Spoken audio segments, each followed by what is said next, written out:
Hello friends, welcome to new student lecture video from medical lab tech Subra. और आप लोग पढ़ाई कर रहे हो मेडिकल लेबोरेटरी टेक्नोलॉजी के वैकेंसीज के लिए। तो आगे चाहे कोई भी स्टेट बोर्ड में वैकेंसीज आए तो आप लोगों को प्रिपरेशन करना बहुत ज़रूरी है, बिकॉज आप लोगों ने सिलेबस कंप्लीट किया हुआ है। और यहीं पे जो है सैम्पल पेपर्स हम लोग देखने वाले हैं। तो आज हम लोग सैम्पल पेपर 1 को देखने वाले हैं। तो अगर आप लोग चैनल पर नए हैं, चैनल को सब्सक्राइब जरूर कर लीजिए। अगर वीडियो पसंद आए तो लाइक भी कर देना, और ऐसे ही अपडेट लेके मैं आती रहूंगी। ठीक है, चलिए फिर आज का क्लास जो है स्टार्ट करते हैं। तो the first question here is point of care testing means. Testing जो है एज ए लेबोरेटरी टेक्नीशियन, आप लोगों के सिलेबस के साथ साथ ये साइड चीजें भी जानना आप लोगों के लिए बहुत ही जरूरी है। सो क्वेश्चन जैसे कि पूछा गया है यहीं पे, point of care testing. Testing, point of care testing, उसी पॉइंट पे केयर, या फिर आई डोंट नो, आप लोग बताओगे मुझे। ऑप्शन में दिया गया है जैसे कि bed side testing, laboratory testing, rain side testing, as well as simultaneous site testing। चार ऑप्शंस आप लोगों के सामने दिए गए हैं। पॉइंट ऑफ केयर टेस्टिंग का क्या मतलब होता है, यहाँ पे जैसे कि आप लोगों को दिया गया है, क्या होता है इसका मतलब। चलो जल्दी से बताओ मुझे। Point of care at the site, at the point, या फिर व्हाट। तो ये एक मेडिकल डायग्नोस्टिक टेस्टिंग होता है near the site of the patient care. कहाँ पे होता है ये, बेसिकली देख लो, near the site of the patient care, यानी कि near the site of the patient care, यानी कि दिस बेड साइट टेस्टिंग। अगर हम लोग लेबोरेटरी टेस्टिंग की बात करें, लैब में जाके टेस्टिंग होगा, तो ये बिल्कुल होगा ही नहीं। रेन साइट टेस्टिंग करके कुछ दुनिया में है नहीं, ठीक है। साइमल्टेनियस साइट टेस्टिंग, यानी और कुछ चल रहा है, साइमल्टेनियसली वहीं पे टेस्ट किया जा रहा है, वो भी पॉइंट ऑफ केयर टेस्टिंग नहीं होता। पॉइंट ऑफ केयर टेस्टिंग का मतलब होता है एट द साइड, उसी के साइड में, पेशेंट केयर के साइड में, बेड साइट टेस्टिंग जो होता है, that is your point of care testing. बात को समझो, थोड़ा सा एनालिसिस करो। Point of care testing means bed side testing. Okay, हो गया। चलो नेक्स्ट सवाल देखते हैं। नेक्स्ट क्वेश्चन में आप लोगों को क्या पूछा गया है। Question number 2, dark ground microscopy is used for the detection of. Dark ground microscopy आप लोग क्यों यूज करते हो। ये एक ऐसा टेक्निक होता है जिसपे, थोड़ा सा सोचो, यहीं पे मैं आप लोगों को 30 सेकेंड्स दे रही हूँ ताकि आप लोग अपना आंसर जो है सोच लो दिमाग में। Chlamydia, fungi, virus, spirochaetes.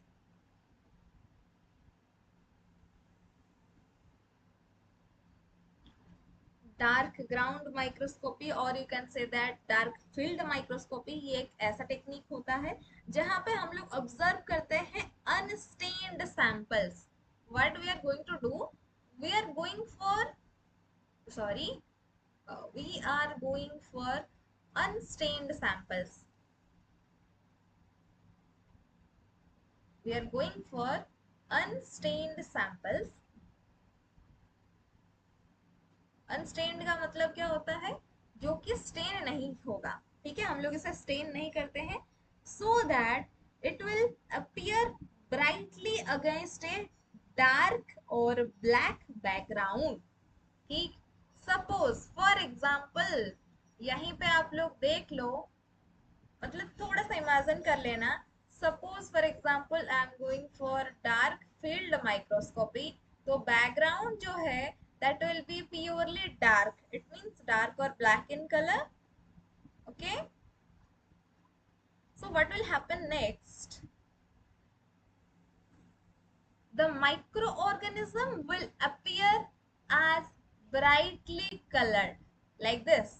It may not be round or oval like say what I am doing here, but it may be of variety of shapes depending upon the microorganism. So dark field microscopy एक ऐसा technique होता है जहाँ पे हम लोग unstained sample को देखते हैं डार्क बैकग्राउंड में brightly microorganisms. We can see that it is particularly useful for detecting organisms that are invisible under bright field. आप लोग डार्क फील्ड में क्यों जाओगे, है ना। Generally what we are going to do, generally हम लोग ब्राइट फील्ड में देखते हैं, isn't it? Generally we are going for bright field microscope. Generally जो माइक्रोस्कोप आप लोग यूज करते हो, कॉमनली माइक्रोस्कोप्स जो भी यूज होते हैं, that is your bright field microscope use होता है। But if will C why we are going for that dark ground microscopy, it is just because bright field microscopy में जो हमको नहीं दिखा, that may be seen in your dark ground microscopy, so that's why we are using dark ground microscopy. Reason cleared everyone? Reason cleared? Next thing is किससे detect करें? इससे इस microscopy में किसको डिटेक्ट किया जाए? क्लामाइडिया या फिर वायरस? क्लामाइडिया नहीं होगा, फंगाई नहीं होगा, वायरस नहीं होगा, so the answer is your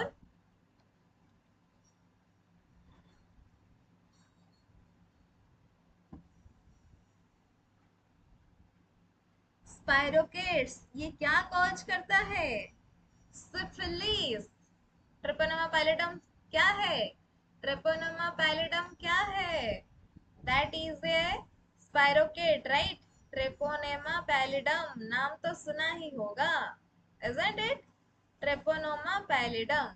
so Treponema pallidum जो है, that is a spirochete that causes STD called syphilis. यही तो है ना ऑर्गेनिज्म, ये जो कि सिफिलिस कॉज कर रहा है।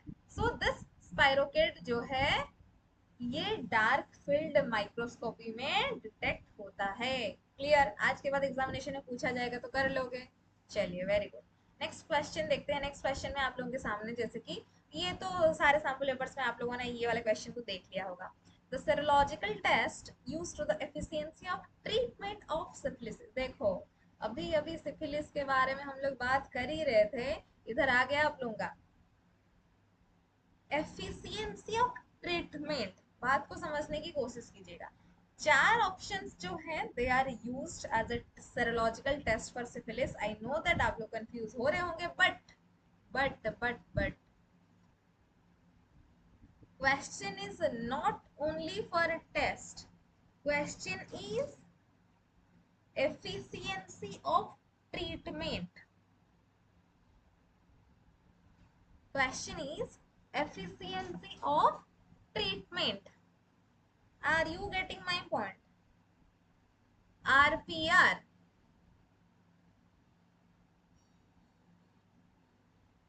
rapid plasma reaction,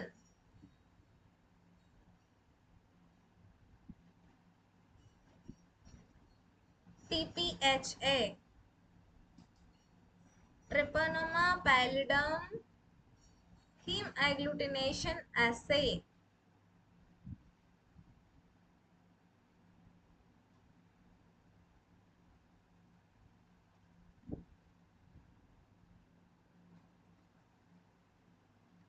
next is your FTAABS, मतलब है fluorescent treponemal antibody absorption.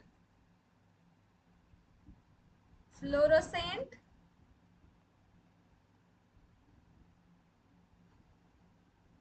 ट्रेपोनोमल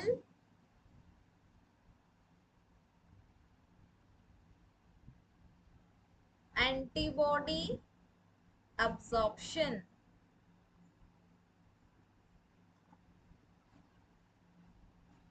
and next is your TPI।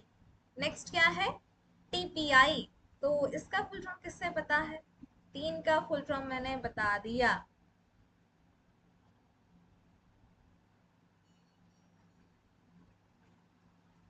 चलो बताओ। TPI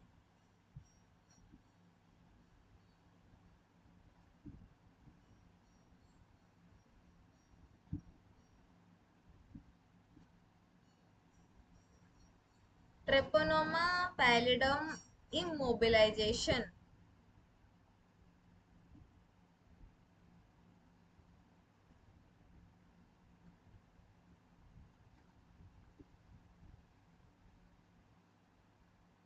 देखो 4 का फुल फॉर्म आप लोगों को पता चल गया, ठीक है, थोड़ा बहुत आइडिया हुआ 4 के बारे में। चलो अभी मुझे आंसर बताओ। एफिशिएंसी जानने के लिए देखो, ये दो चीज आप लोग बहुत ही अच्छे से जानते हो। कौन सा चीज? That is RPR and VDRL are your qualitative test for syphilis, जहाँ पे आप लोगों को पॉजिटिव नेगेटिव है कि नहीं पता चलेगा। इतना सबको पता है, इजंट इट? इतना सबको पता है। बट एफिशिएंसी देखो, अगर हम लोग आरपीआर, आरपीआर बिल्कुल होगा ही नहीं, ठीक है, आरपीआर बिल्कुल होगा ही नहीं। इस मतलब ये एलिमिनेशन मेथड से कैसे आप लोग एलिमिनेट करोगे? इमोबिलाइजेशन एफिशिएंसी पता नहीं चलेगा। देखो दोनों बचा, ये दोनों हमारे कंफर्मेटरी टेस्ट हैं। Option number A as well as option number C both are your confirmatory test for syphilis. But one condition इधर आप लोगों को मैं बता रही हूँ, अगर आप लोगों को पता हो नहीं होगा नोट कर लीजिएगा। Fluorescent treponemal antibody absorption,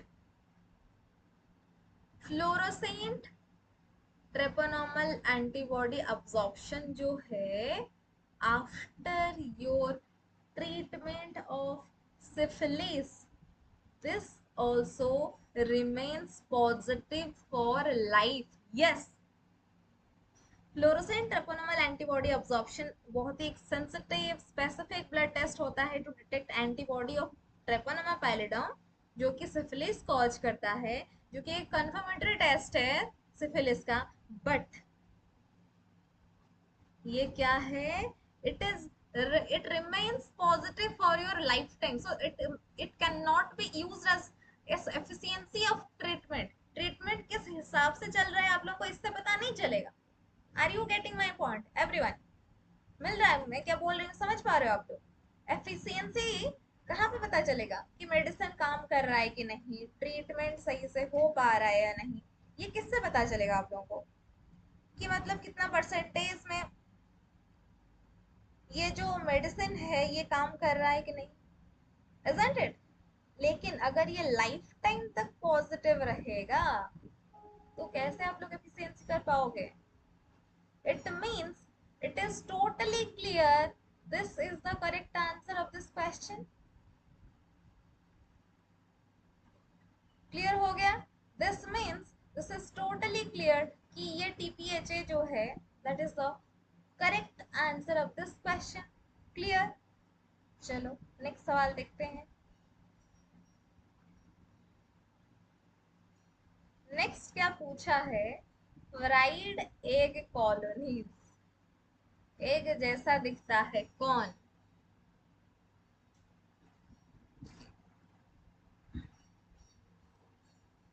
fried egg colonies, Staph aureus, Streptococcus pyogenes, Streptococcus pneumoniae, Mycoplasma, pneumonia.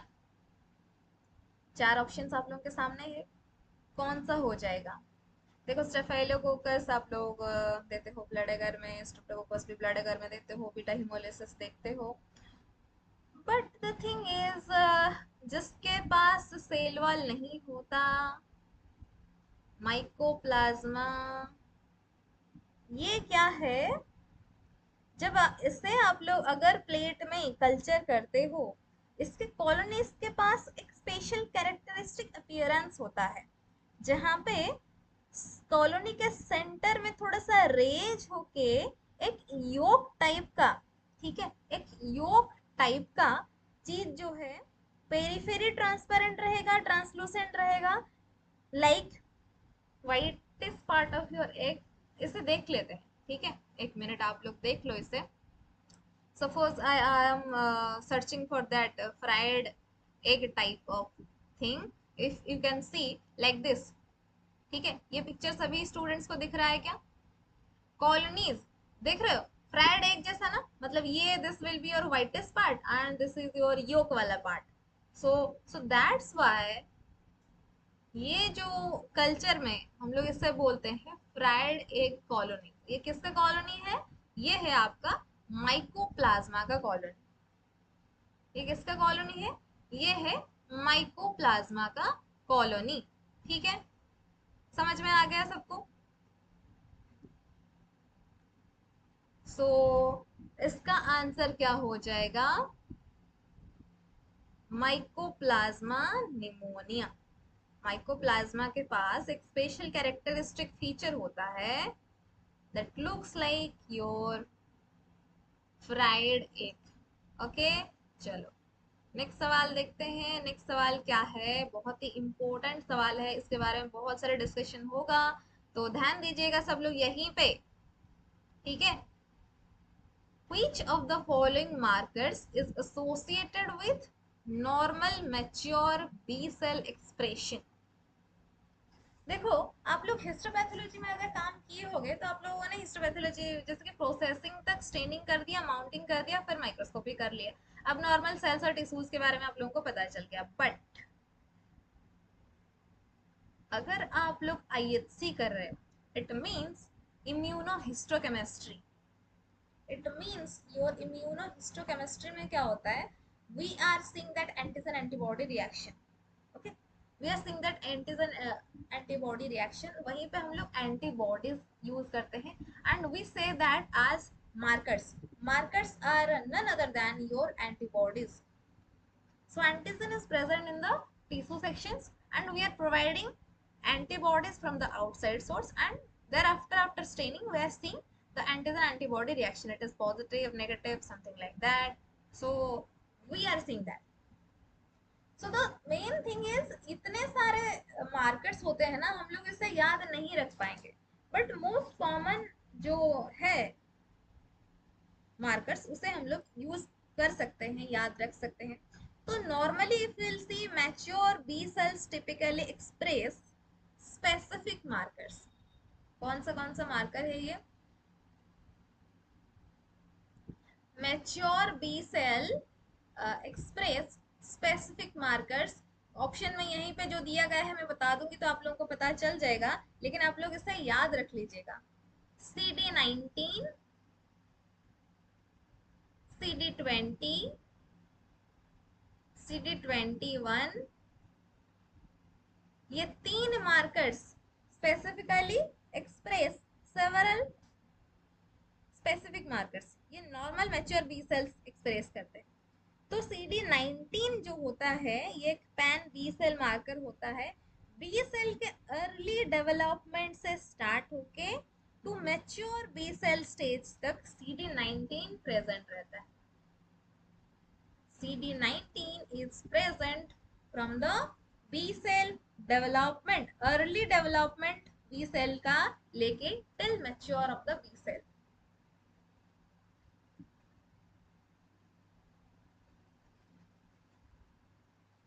If we will see CD20, ये CD20 मार्कर जो होता है generally expressed on the surface of all B cells except plasma cells, expressed in all B cells, expressed in all B cells except plasma cells.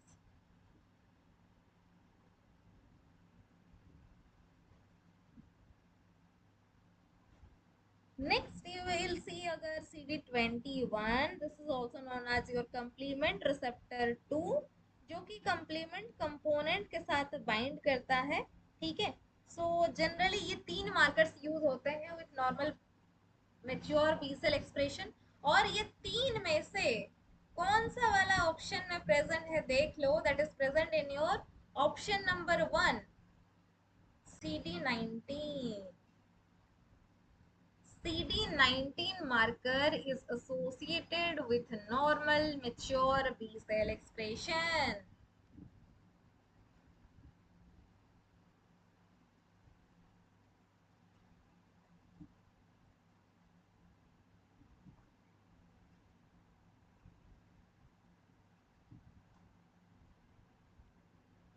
Okay, okay, everyone getting my point?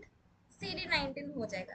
तो फिर अभी आप लोग पूछोगे CD19 अगर B cell maturation का expression है, CD8, CD48, CD14 ये सब वगैरह के बारे में भी थोड़ा थोड़ा जान लेते हैं, है ना।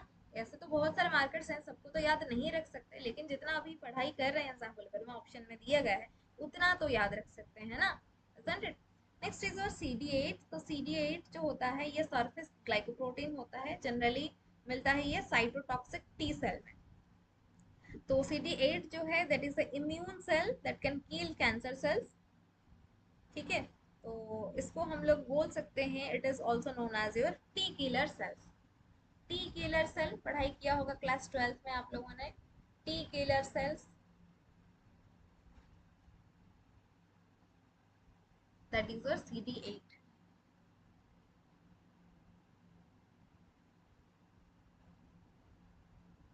Next is your CD42। CD42 क्या होता है, ये कहाँ पे प्रेजेंट होता है 42 इन the surface of platelets and mega karyocytes. ये कहाँ प्रेजेंट होते हैं, ये नहीं हो रहा, ये नहीं हो रहा, ये नहीं हो रहा। तो CD42 जो है that is expressed on the surface of platelets and mega karyocytes, ठीक है। प्लेटलेट एडिशन के टाइम पे ये काम आता है। तो प्लेटलेट्स सरफेस में, प्लेटलेट को मैंने PLT करके लिखा है, समझ जाइएगा। प्लेटलेट सरफेस में CD48 होता है। एंड लास्ट में दिया गया है आप लोगों को CD14। CD14 कहाँ पे प्रेजेंट होता है, that is present in the surface of your monocytes, macrophages, neutrophils. तो ये सारे सरफेस पे ऊपर primarily CD14 cell surface marker present होता है, ठीक है। तो बैक्टीरियल लाइपोपॉलीसैकेराइड के जैसे ग्राम नेगेटिव बैक्टीरिया के कंपोनेंट जो आउटर मेम्ब्रेन होता है उसमें क्या प्रेजेंट होता है, लाइपोपॉलीसैकेराइड। तो ये इसका एक को रिसेप्टर है, आप लोग बता सकते हो। बट इतना आप लोग CD14 के बारे में याद रख लेना, that is present on the surface of your monocytes, macrophages and your neutrophils.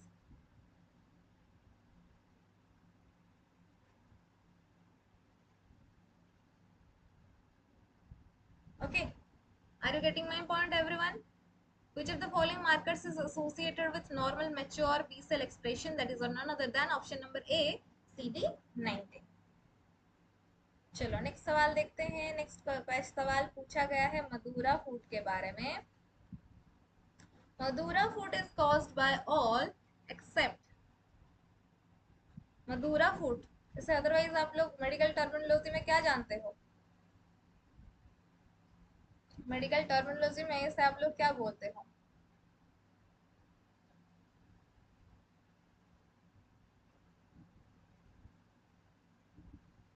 माइसेटोमा। इससे आप लोग क्या बोलते हो, माइसेटोमा बोलते हैं, isn't it? ये बहुत ही क्रोनिक इन्फेक्शन होता है due to certain types of fungi और बैक्टीरिया।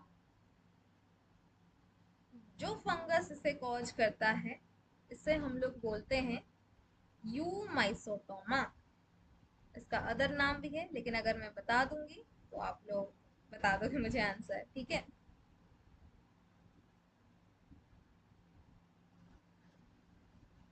तो देखो, नोकार्डिया का नाम आप लोग जानते हो, कैंडिडा अल्बिकन्स को आप लोग जानते हो। आई डोंट नो आप लोगों को ये पता होगा कि नहीं, एलेस्केरिया बॉडी एंड मधुरेला, ठीक है। ये दोनों वर्ड आप लोग जानते हो या नहीं जानते हो, I don't. But the question here is except पूछा है, इसे भूलना मत। क्या दिया गया है इधर, accept.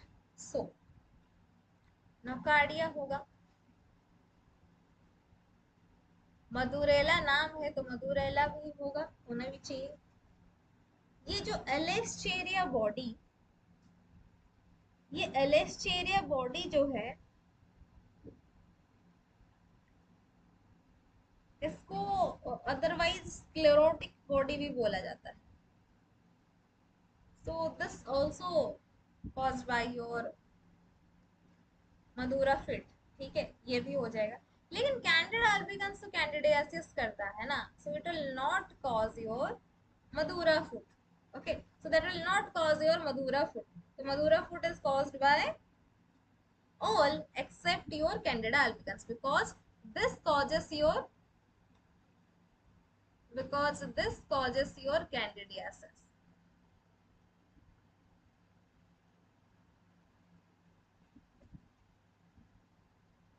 Okay,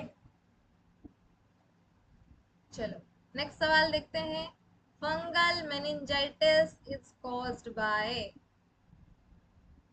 Fungal meningitis is caused by Cryptococcus, Aspergillus, Histoplasma, Coccidioidomycosis.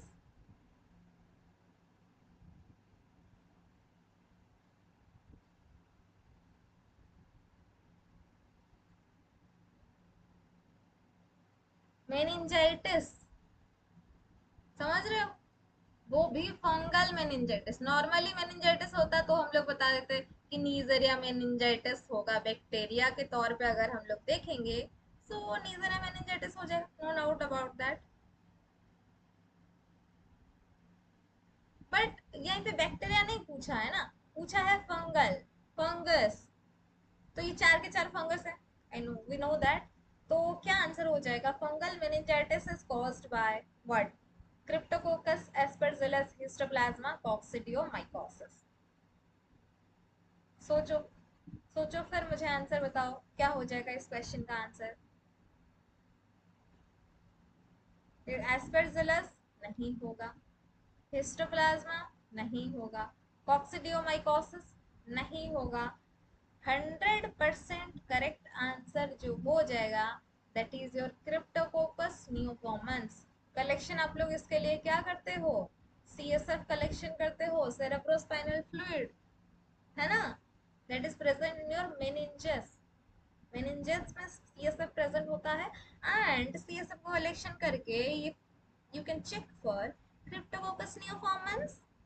Okay, are you getting my point everyone? Video अच्छा लग रहा है, वीडियो को लाइक करो, चैनल पर पहली बार आए हो चैनल को सब्सक्राइब करो, ठीक है। नोटिफिकेशन को भी दबाना मत भूलना, बिकॉज ऐसे क्वेश्चंस लेके मैं आती रहूंगी, ठीक है।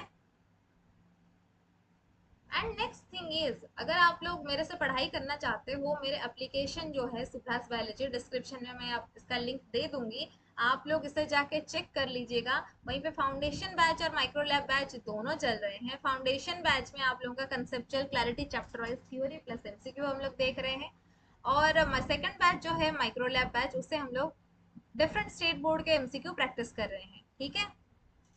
चलो चलते हैं, नेक्स्ट सवाल देखते हैं। नेक्स्ट क्वेश्चन पूछा है, all are dimorphic fungi except Histoplasma, Sporothrix, Aspergillus, coccidioides. Dimorphic fungi, fungi जो है वो चार टाइप से डिवाइड हुआ है ना। ईस्ट फंगाई जो है that is divided into four types. एक है ईस्ट, दूसरा है ईस्ट लाइक, तीसरा है डाइमॉर्फिक। तो डाइमॉर्फिक जो है, डाई का मतलब होता है टू, मॉर्फिक का मतलब होता है मॉर्फोलॉजी, यानी ये दो टाइप का मॉर्फोलॉजी दो टाइप के एनवायरमेंट में दिखा सकता है। यानी पहला तो रहता है कूलर टेम्परेचर में, ठीक है, और दूसरा रहता है नॉर्मल बॉडी टेम्परेचर में, तो इसीलिए इसे डाइमॉर्फिक फंगाई बोला गया है। तो पूछा है यहीं पर डाइमॉर्फिक फंगाई जो है ये तो तीन के तीन ऑप्शंस हैं, लेकिन एक ऐसा ऑप्शन है इसके अंदर में जो कि डाइमॉर्फिक नहीं है, यानी दो टेम्परेचर के अंदर में ये नहीं रह सकता है। चलिए मुझे बताइए इस क्वेश्चन का आंसर क्या हो जाएगा? All are dimorphic fungi except histoplasma होगा क्या? नहीं। स्पोरोथ्रिक्स, ये भी नहीं होगा। कॉक्सोडियोइडेस, ये भी नहीं होगा। सो what will be your answer? your answer will be option number C, that is your aspergillus. Yes guys, इस क्वेश्चन का आंसर हो जाएगा aspergillus, because aspergillus जो है ये एक डाइमॉर्फिक फंगाई नहीं है। तो ये कौन सा फंगाई है मुझे कमेंट सेक्शन में बताइए, मुझे कमेंट सेक्शन में बताइए। ये डाइमॉर्फिक फंगाई अगर एस्पेरजिलस नहीं है, then what type of, which type of fungi is this? Okay, चलो आज का लास्ट एंड फाइनल क्वेश्चन देखते हैं, that is on your pathology. Pathology में क्या दिया गया है? Red cell distribution width measures, RDW, ठीक है। आरडीडब्ल्यू आप लोग जब सीबीसी देख रहे होगे तो सीबीसी में आप लोगों को पता होगा कि जनरली आप लोग क्या देखते हो? हीमोग्लोबिन, आरबीसी, डब्ल्यूबीसी, प्लेटलेट, और आरबीसी में रेड टीबी देखते हो, दूसरा डब्ल्यूबीसी में neutrophil, eosinophil, basophil, lymphocyte, monocyte, ये सब वगैरह देखते हो। और अगर आप लोग आरबीसी इंडेक्स को देखो, indices of RBC, RBC indices को अगर आप लोग देखोगे, वहीं पे आप लोगों को एमसीएच, एमसीएचसी, एमसीबी, ये सारी चीजें और आरडीडब्ल्यू भी मिलता है। So the question here is, RDW आपके रेड सेल डिस्ट्रीब्यूशन विड्थ जो है ये क्या मेजर करता है, that is your question here. तो variability of RBC size, concentration of haemoglobin in RBC, variability of RBC same, देखो वेरिएबिलिटी ऑफ आरबीसी इधर सेम है, वेरिएबिलिटी ऑफ आरबीसी इधर सेम है, लेकिन this is size here and here it is same, यानी कि सेप और साइज में डिफरेंस सब लोग समझ पा रहे हो ना, सेप और एक साइज, ठीक है। तो एवरेज वॉल्यूम ऑफ आरबीसी ये तो हो जाएगा एमसीवी आपका, मतलब साइज है। Concentration of haemoglobin in RBC that will be your MCHC, but size का वेरिएशन या फिर सेप का वेरिएशन आरडीडब्ल्यू मेजर करता है। तो रेड सेल डिस्ट्रीब्यूशन विड्थ जो है ये मेजर करता है variation of size in your red blood cells. So इस क्वेश्चन का क्या आंसर हो जाएगा, ये नहीं होगा, ये नहीं होगा, ये भी नहीं होगा। सो what will be your answer, variability of RBC size will be your correct answer of this question. Red cell distribution width यही मेजर कर रहा है वेरिएबिलिटी ऑफ आरबीसी साइज को, ठीक है। कंफ्यूज नहीं होना, सेप नहीं होगा, साइज हो जाएगा। साइज आरबीसी जो है रेड ब्लड सेल कर्पस्कल जो बाइकनकेव्ड आरबीसी आप लोग देखते हो, उसके वेरिएबिलिटी ऑफ साइज आप लोग मेजर करते हो आरडीडब्ल्यू से, that is called as your red cell distribution width. Okay, ठीक है, चलो आज के लिए इतना ही रखते हैं, फिर मिलते हैं इन द नेक्स्ट क्लास। और अगर आप लोगों को पहले से बता चुकी हूँ, वीडियो अच्छा लगा वीडियो को लाइक करें, जो भी पार्ट डाउट रहता है आप लोग मुझे कमेंट में बता सकते हो। अगर आप लोग मुझे इंस्टाग्राम पर फॉलो करना चाहते हो, my Instagram ID is also there in the description box, आप लोग उधर से आप लोग मुझे इंस्टाग्राम पर भी मैसेज कर सकते हो, ठीक है। एप्लीकेशन ज्वाइन करना है, एप्लीकेशन का लिंक जो है डिस्क्रिप्शन बॉक्स में दिया गया है, you can go for foundation batch और माइक्रो लैब बैच। चलिए फिर मिलते हैं इन द नेक्स्ट क्लास।